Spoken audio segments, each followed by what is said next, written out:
everything getting solved. It's called Peace in the Middle East. So today is a historic day for peace, and Prime Minister Netanyahu and I have just concluded an important meeting on many vital issues, including Iran, trade, the expansion of the Abraham Accords, and most importantly, we discussed how to end the war in Gaza, but it's just a part of the bigger picture, which is peace in the Middle East. And let's call it eternal peace in the Middle East. So this is far more than anybody expected, but the level of support that I've had from the nations in the Middle East and surrounding Israel and neighbors of Israel has been incredible, incredible. Every single one of them. This afternoon, after extensive consultation with our friends and partners throughout the region, I'm formally releasing our principles for peace, which people have really liked, I must say.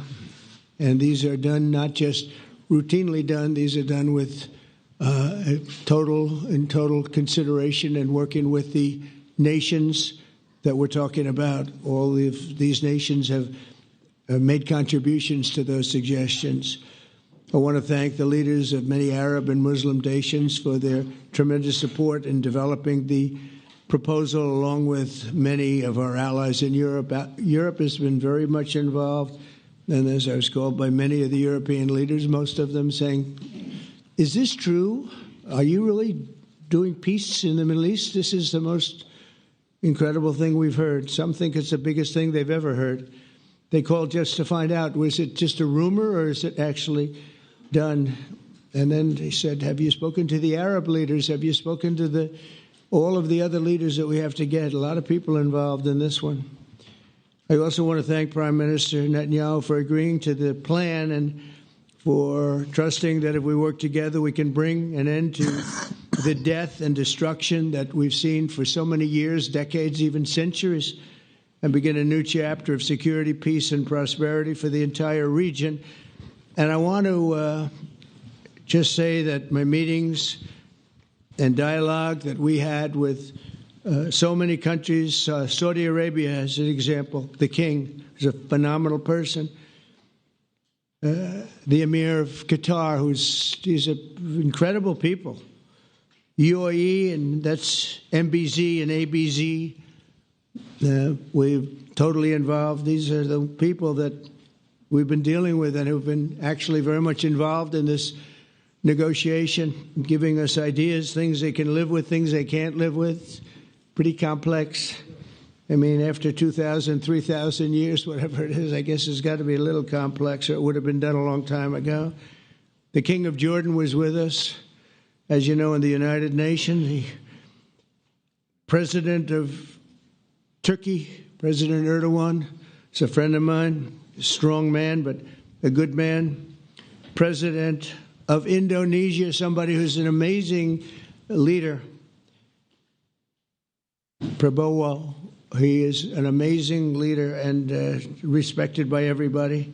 He was in the room with us. We were together with most of these people that I'm mentioning. Others were by phone or the next day.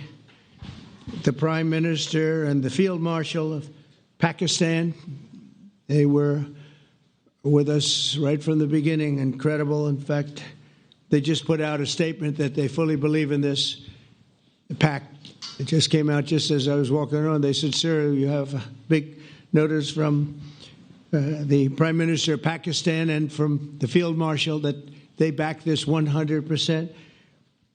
President El-Sisi of Egypt, who's terrific.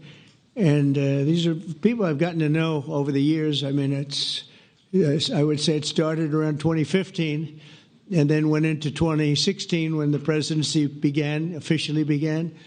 But I've known him actually for a long time, and there are many cases really great men. I can't say in all cases, but I will tell you in many cases they're great men and some great women too.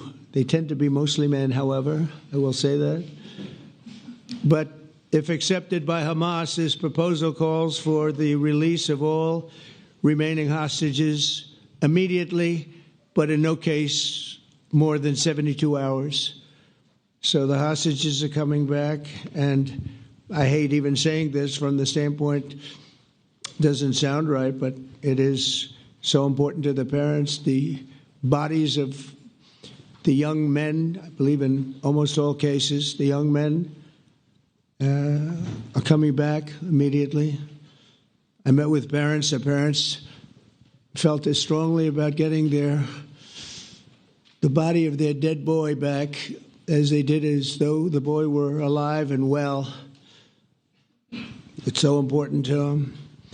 And it means the immediate end to the war itself, not just Gaza. It's the war itself. Under the plan, Arab and Muslim countries have committed, and in writing in many cases, but I actually would take their word for it. The people I mentioned, I'd take their word for it, to demilitarize Gaza, and that's quickly.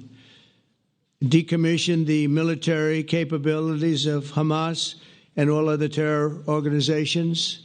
Do that immediately. And we're relying on the countries that I named and others to deal with Hamas. And I'm hearing that Hamas wants to get this done too, and that's a good thing. And destroy all terror infrastructure, including the tunnels, weapons of production facilities. They have a lot of production facilities that we're destroying. They'll also help train local police forces in the areas that we're discussing right now, in particular in and around Gaza, working with the new transitional authority in Gaza. All parties will agree on a timeline for Israeli forces to withdraw in phases. They'll be withdrawing in phases. No more shooting, hopefully, as progress is made toward achieving these goals. Arab and Muslim nations need to be allowed the chance to fulfill these commitments of dealing with Hamas. They have to deal with them because they were the one group that we have not dealt with. I haven't dealt with them. But the Arab countries are going to, and Muslim countries are going to be dealing with Hamas, and I believe they've already been there. I think they probably have an understanding, and they haven't maybe mentioned that, but I would imagine they do. Otherwise, they wouldn't have gone as far as they've gone. If they're unable to do so, then Israel would have the absolute right and actually our full backing, the U.S. full backing. Marco's here, and a lot of our leaders are here, our great Vice President, Susie Wiles, Steve Witkoff, Jared Kushner. They've been so involved in this process. I don't think anybody else could have done it or even come close. But it's we're right there. We're right there. First time in thousands of years, I think you can probably say, if you really look into it, if you study back, if you're a scholar, you would say thousands of years. Israel would have my full backing to finish the job of destroying the threat of Hamas. But I hope that we're going to have a deal for peace. And if Hamas rejects the deal, which is always possible, they're the only one left. Everyone else has accepted it. But I have a feeling that we're going to have a positive answer.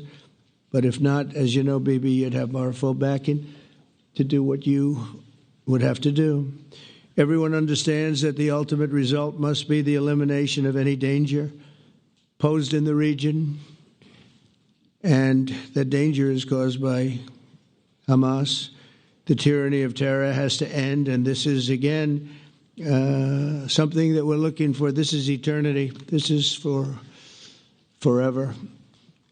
To ensure the success of this effort, my plan calls for the creation of a new international oversight body, the Board of Peace, we call it, the Board of Peace, sort of a beautiful name, the Board of Peace, which will be headed not at my request, believe me, I'm very busy, but we have to make sure this works. The leaders of the Arab world and Israel and everybody involved asked me to do this, so it would be headed by a gentleman known as President Donald J. Trump of the United States. That's what I want, is some extra work to do, but it's so important that I'm willing to do it, and we'll do it right, and we're going to put leaders from other countries on and leaders that are very distinguished leaders, and we'll have a board, and one of the people that wants to be on the board is the UK former Prime Minister, Tony Blair, good man, very good man, and some others, and they'll be named over the next few days, and it'll be quite the board. Working, everybody wants to be on it now. I don't know if that had anything to do. They named me and everybody else wanted to be on it. I guess they figure, well, he's a soft touch. He'll be easy to deal with. Working with the World Bank and others, it will be responsible for recruiting and training a new government that will be made up of Palestinians along with highly qualified experts from all around the world. Hamas and other terrorist factions will play no role in the board, but they'll play no role in the governance of Gaza at all, directly or indirectly. As you know, thousands of Hamas leaders have been killed and soldiers have been killed. And we can never forget October 7th, but thousands have paid the price for that. And now it's time to get our hostages back and get back to trying to build something that's really great and very important. In our meeting today, Prime Minister Netanyahu was very clear about his opposition to a Palestinian state. And he continuously mentions October 7th, and I understand that. Most people do. And I understand and respect his position on many things, but what he's doing today is so good for Israel. I notice that they have large crowds gathering in Israel all the time, and they have my name up. They like me for whatever reason, Bibi, I don't know, but they do like me. But they say two things. Please get the hostages back and please end the war. They've had it. It's had it. So I think it's a very popular thing you do because he's a warrior. He doesn't know about getting back to a normal way of life, but he is a warrior, and Israel's lucky to have him. But now the people want to get back to peace. They want to get back to normalization in a true sense. Several countries have foolishly recognized the Palestinian state. As you know, some of our European friends, allies, good people, but they're really, I think, doing that because they're very tired of what's going on for so many decades. They've been presidents and prime ministers for years, and during this time, having to do with the Middle East, all they're doing is talking about the same thing over and over. They want to see it get back. And nobody wants that more than me, or I believe Bibi too. But the people of Israel want it. They really want it. They want the hostages back. That includes the probably 32 bodies that we're talking about, 20 people that are living, 32 or so people that are dead, and they want to have peace. So let us not forget how we got here. Hamas was elected by the Palestinian people. Israel withdrew from Gaza thinking they would live in peace. Remember that a long time ago, they withdrew. They said, you take it. This is our contribution to peace. But that didn't work out. That didn't work out. It was the opposite of peace. They pulled away. They let them have it. And I never forgot that because I said, that doesn't sound like a good deal to me. As a real estate person, I mean, they gave up the ocean, right? Ron, they gave up the ocean. They said, who would do this deal? And it still didn't work out. They were very generous, actually. And they gave up the most magnificent piece of land in many ways in the Middle East. And they said, all we want to do now is have peace. And that request was not honored. Instead of building a better life for the Palestinians, Hamas diverted resources to build over 400 miles of tunnels and terror infrastructure, rocket production facilities, and hid their military command posts and launch sites in hospitals, schools, and mosques. So if you went after them, you'd be after them, and you wouldn't even realize you ended up knocking out a hospital or school or a mosque. That terrible thing, terrible, terrible way to have to fight. No fight is good, but that's a real bad one. So there are many Palestinians who wish to live in peace. Many. I've seen so many of them. And they have support. And I challenge the Palestinians to take responsibility for their destiny, because that's what we're giving them. We're giving them responsibility for their destiny, fully condemn and prohibit terrorism and earn their way to a brighter future. They don't want the life that they've had. They've had a rough life with Hamas. If the Palestinian Authority does not complete the reforms that I laid out in my vision for peace in 2020, they'll have only themselves to blame. We're giving them an amazing footprint, and they have amazing support from the leaders of the Arab world and the Muslim world, the great leaders. These are great leaders. These are unbelievable leaders that have built great countries and very wealthy countries. What the future holds for the Palestinians, no one really knows, but the plan that we put forward today is focused on ending the war immediately, getting all of our hostages back, getting everything back. Hard to believe when you even say it, and creating conditions for durable Israeli security and Palestinian success. Israeli security is going to be involved. We're going to help you. We'll be there with you in terms of helping with security. We want to make sure it works. We just want to make sure it works. There shouldn't be a shot fired. Now, there will be, I guess, because that's the way it seems to be, but there shouldn't have to be within a few days. There shouldn't have to be a shot fired. And maybe for eternity. Wouldn't that be nice? I hope it's true. I can tell you the leadership of that region feels that there's a good chance of it being true. So this will lead to this agreement that we're talking about will lead to a sustainable long-term peace. No president in history has been a greater friend of the state of Israel than I have, in addition to negotiating the Abraham Accords. I like to say it that way because the real people, that's what they call Abraham. I would say Abraham, but it's so much nicer when you say Abraham. So much more elegant. But the Abraham Accords are amazing. Jared, you did that along with your group of geniuses, and nobody thought that could be done. We have 4 countries, and Sleepy Joe Biden didn't do a thing. He didn't even know what the hell they were. He should have had them filled up. But I think this will also lead to packing them. And who knows, maybe even Iran can get in there. I hope. We hope we're going to be able to get along with Iran. I think they're going to be open to it. I really believe that. But they could be a member. I long ago said, I'll bet you at some point Iran will be a member of the Accords. And little did I realize it was going to take this turn. That was some turn we did with the B-2s. But I think they might very well be there because it's a great thing for them economically. I recognize the eternal capital of Israel. I opened the American embassy in Jerusalem. That was something that everyone said would never be done, could never be done. Virtually every president for many, many years, for decades, would campaign on making Jerusalem the capital of Israel. They campaigned on it over and over. Is that right, Steve? Is that right?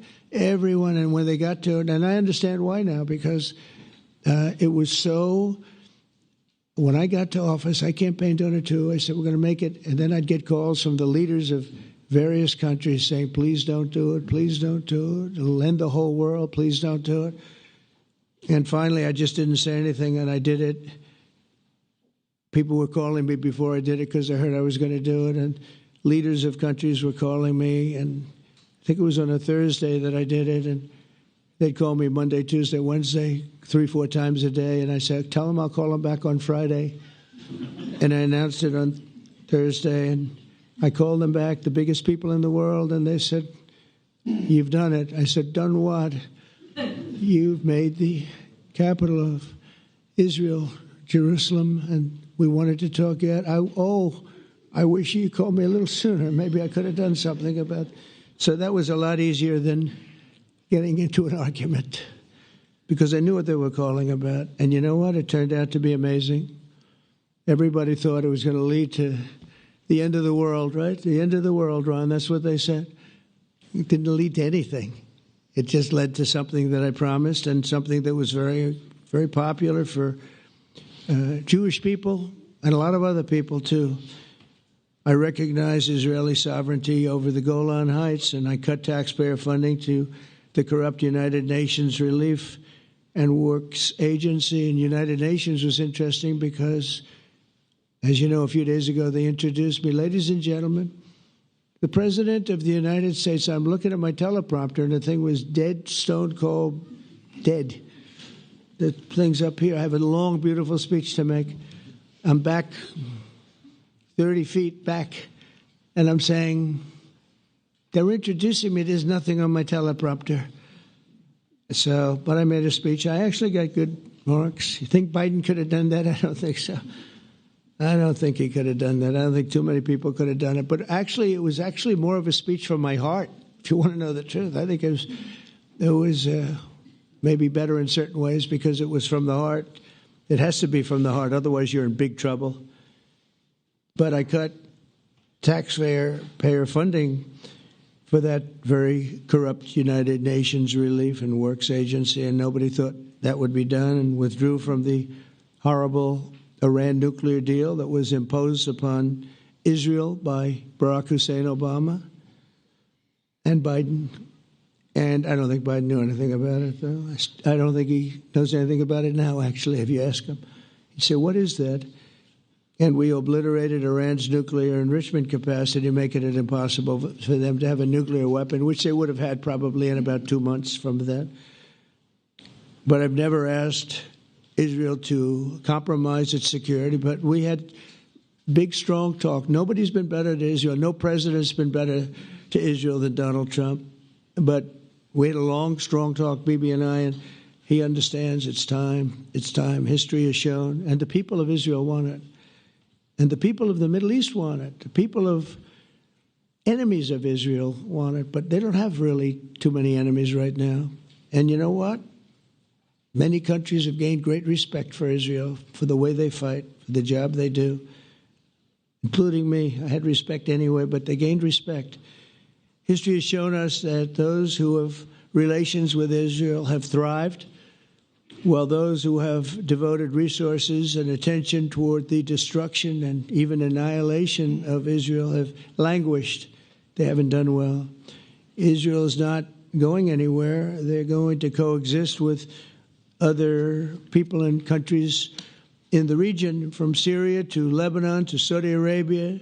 The promise of a new Middle East is so clearly within our reach. This is the closest we've ever come to real peace, not fake peace, not political fool's peace. If we can get this difficult problem solved, the opportunities for all within that vast region of this world, it's a vast region, it's unlimited. The Abraham Accords show that all countries are better off when they communicate and work together and embrace new opportunities. I hope Jared and Steve and Susie and Marco and JD, we have great people. I hope you guys are going to work very hard to get these other countries in, because now they have no excuse. There's no longer an excuse. They were somewhere hesitant. And I tell you, the 4 countries that went in, I give them tremendous credit, and it's worked out incredibly well for them. In the same spirit, I'm pleased to report that earlier today we took another important step toward greater understanding in the region. A short time ago, we had a historic phone call in the Oval Office with Prime Minister Tani, who's really a great, great person.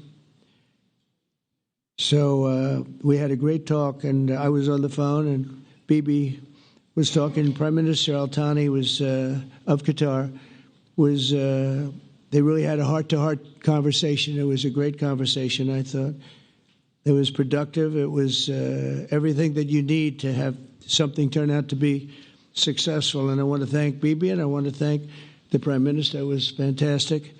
We agreed to launch a formal trilateral mechanism between Israel, Qatar, and the United States to begin a dialogue to enhance mutual security, correct misperceptions, and avoid future misgivings. And I want to thank Qatar, its leadership, and the Emir. He's a fantastic person. I think, I'm going to be his public relations man because I know him differently than a lot of people know him. But he wants peace. He wants to see peace. And its people, and they really acknowledge the critical role that they've played as mediator. And again, we're not quite finished. We have to get Hamas, but I think they're going to be able to do that. So now it's time for Hamas to accept the terms of the plan that we've put forward today. And again, this is a different Hamas than we were dealing with, because I guess over 20,000 have been killed. Their leadership has been killed 3 times over. So you're really dealing with different people than we've been dealing with over the last 4 years, 5 years. Everyone has done their part and come to the table in good faith. Our Arab and Muslim partners are fully prepared to step up and fulfill their commitments for the benefit of the people of Gaza and the entire region. They're willing to step up and do a lot. They really are. There are a lot of good people involved. Everybody who wants to see an end to the violence and destruction should be united in calling for Hamas to accept the extremely fair proposal so that we can end the war and get us back our hostages right now and have everlasting peace. And I look forward to having relationships with everyone. As the chairman of the board, I'll be involved, and we'll have meetings with some very smart people that'll be working over there to make sure that we haven't just been wasting time with an agreement that doesn't get done. The task of building peace will not be easy. There are some of the hardest problems in the world to solve, and that's why it's been going on for so many centuries. But too many lives are at stake not to try, and this was more than a try. I mean, I think this is something that gets done when you have virtually every country, and these are powerful, powerful countries that have a lot of money, and the money can make things happen. A lot of countries try, and they don't have any money. These are very rich countries that can make things happen. So together we'll forge a much safer and more hopeful future for everybody, including Israel. And I want to thank Prime Minister Netanyahu for his partnership. And I want to thank all of the leaders, the kings and the emirs and the presidents and prime ministers, people I mentioned. And they've been absolutely fantastic to work with. And it's just happened very quickly. It's happened from a couple of weeks before I had a couple of meetings, but a couple of weeks before we went to the United Nations. And we had some incredible meetings. It all came to place. It all took place, and everybody wanted to be a part of it. I don't have anybody that's saying we don't want anything to do with it. It's just the opposite. And I'll tell you, a couple of years ago, a year ago, I don't think we would have had this kind of participation, Mr. VP, right? I don't think we would have had. It's been amazing. The participation was 100%. Everybody wants to be a part of it. And everybody, those very strong countries, everybody wants it to work. So, Bibi, congratulations on this. I think this will be your crowning achievement, frankly. If this all works out, we think it will. It's going to be your crowning achievement, and I want to thank you very much for being here. Thank you. Please. Thank you. Thank you. Mr. President, first I want to thank you for graciously hosting me once again in the White House. And second, I want to thank you for your friendship and for your leadership. From Jerusalem to Tehran, from the Golan Heights to Gaza, you've proven time and again what I've said many times. You are the greatest friend that Israel has ever had in the White House. And Mr. President, you and I both know it's not even close. While you focus at home on making America great again, your leadership abroad is changing the world for the better, ending wars and advancing peace. I believe that today we're taking a critical step towards both ending the war in Gaza and setting the stage for dramatically advancing peace in the Middle East, and I think beyond the Middle East, in very important Muslim countries. I support your plan to end the war in Gaza, which achieves our war aims. It will bring back to Israel all our hostages, dismantle Hamas's military capabilities, end its political rule, and ensure that Gaza never again poses a threat to Israel. We would not have achieved this turning point without the courage and sacrifice of our incredibly brave soldiers. They fight like lions to defend the people of Israel, and they serve on the front line in the war between civilization and barbarism. Mr. President, when our two countries stand shoulder to shoulder, we achieve the impossible. Just a few months ago, in Operation Rising Lion and Operation Midnight Hammer, we struck a decisive blow against Iran's nuclear and ballistic missile program. Your bold decision to send those B-2s made the region safer and the world safer. Now, under your leadership, we're taking the next step to win the war and expand the peace. Your plan is consistent with the 5 principles my government set for the end of the war and the day after Hamas. Everybody asks, what is your plan for the day after Hamas? Here's our plan. Pass it in the cabinet. All our hostages, both those who are alive and those who died, all of them will return home immediately. Hamas will be disarmed. Gaza will be demilitarized. Israel will retain security responsibility, including a security perimeter for the foreseeable future. And lastly, Gaza will have a peaceful civilian administration that is run neither by Hamas nor by the Palestinian Authority. If Hamas agrees to your plan, Mr. President, the first step will be a modest withdrawal, followed by the release of all our hostages within 72 hours. The next step will be the establishment of an international body charged with fully disarming Hamas and demilitarizing Gaza. I appreciate your willingness to lead the body, Mr. President. I really appreciate it because you have a lot of things to do, and this is important. And it reflects the confidence that this will give everyone, that things will be followed up on all the commitments made. The fact that you're taking this on, I think, helps a lot to make sure that everything flows in the direction that we want. Now, if this international body succeeds, we will have permanently ended the war. Israel will conduct further withdrawals linked to the extent of disarmament and demilitarization, but will remain in the security perimeter for the foreseeable future.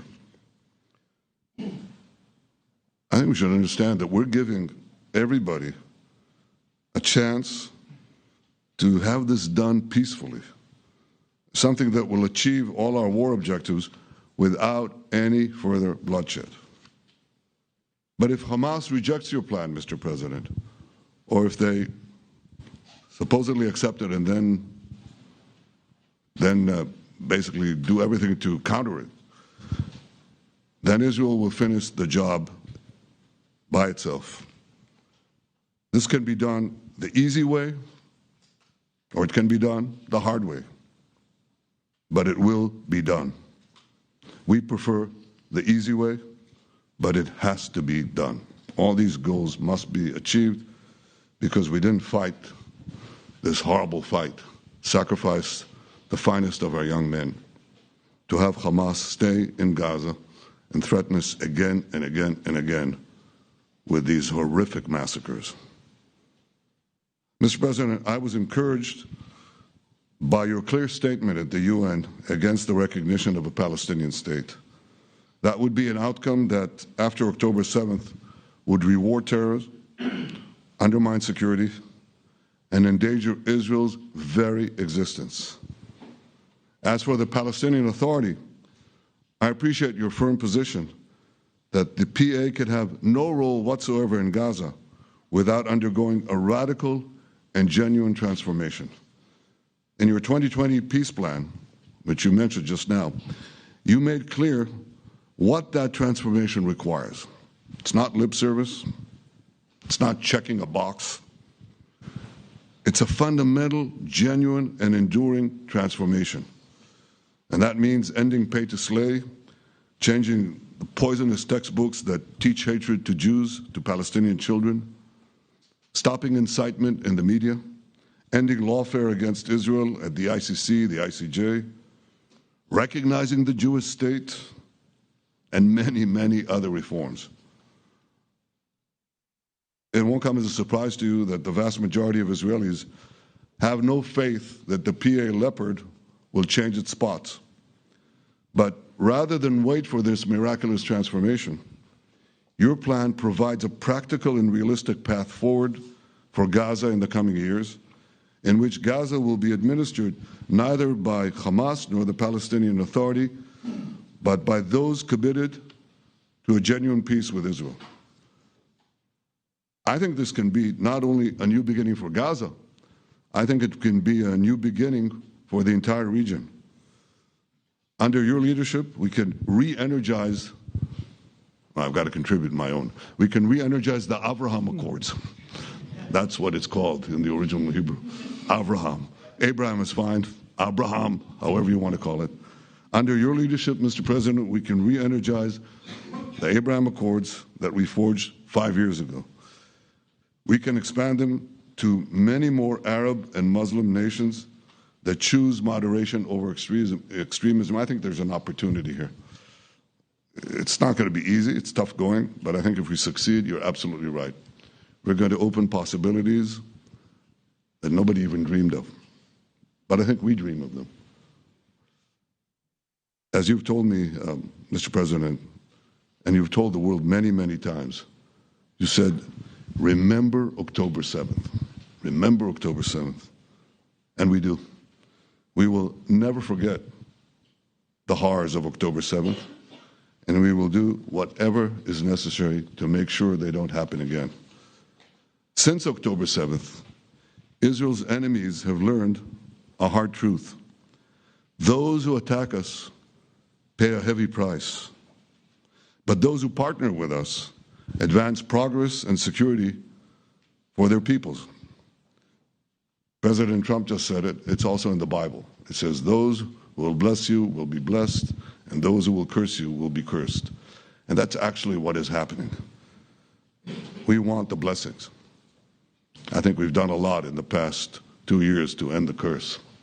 We're not finished, but we've done a lot. And we've done a lot together to end the curse. I want to thank your entire team for their efforts to get to this point. I especially want to thank Steve Witkoff and Jared Kushner for their indefatigable work to bring Israel and Arab states in the region closer together. I am deeply grateful to both of them for their work. We had a phone call today just to make it clear. I said to the Prime Minister of Qatar, Israel was targeting terrorists, wasn't targeting Qatar. And of course, we regretted the loss of the Qatari citizen, wasn't our target. And I very much appreciate President Trump's proposal to have a trilateral body, the United States, Israel, and Qatar, to work out respective grievances. There are quite a few. But if we could try to mitigate them or put it on a different footing, I think that'll be good for everyone. Above all the people, the fine team, the many helpers who've done this, I want to thank you, Mr. President.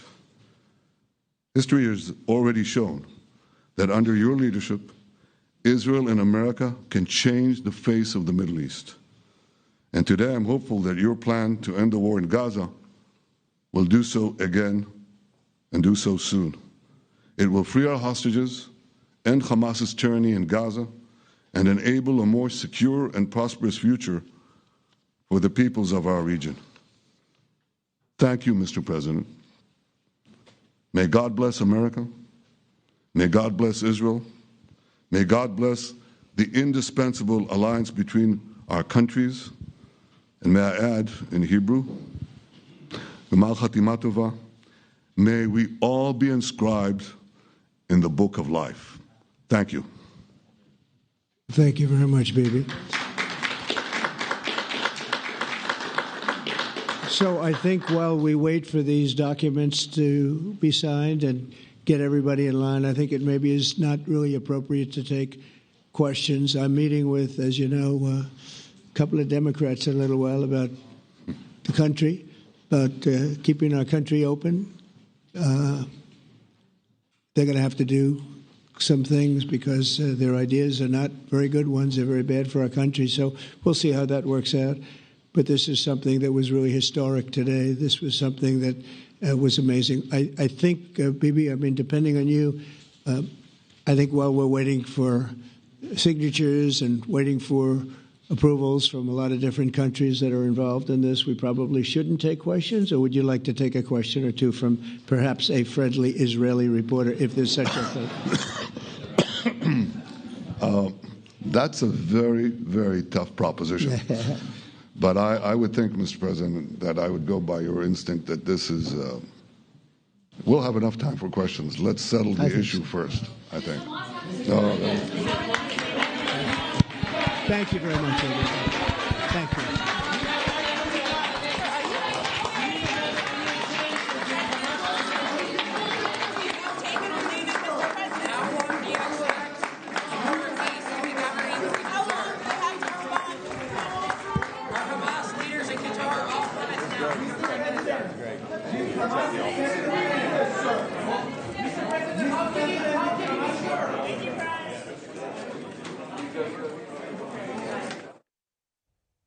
You just heard from President Trump and Israel Prime Minister Benjamin Netanyahu on achieving peace in Gaza and the Middle East. President Trump touched on his 21-point plan to end the war in Gaza, an immediate ceasefire, the return of all hostages, dead or alive, within 72 hours, including hundreds of Palestinians held by Israel. It also includes a phased Israeli withdrawal from Gaza, while Arab and Muslim nations disarm Hamas. Trump said if Hamas rejects the deal, he would give Israel full backing to destroy Hamas.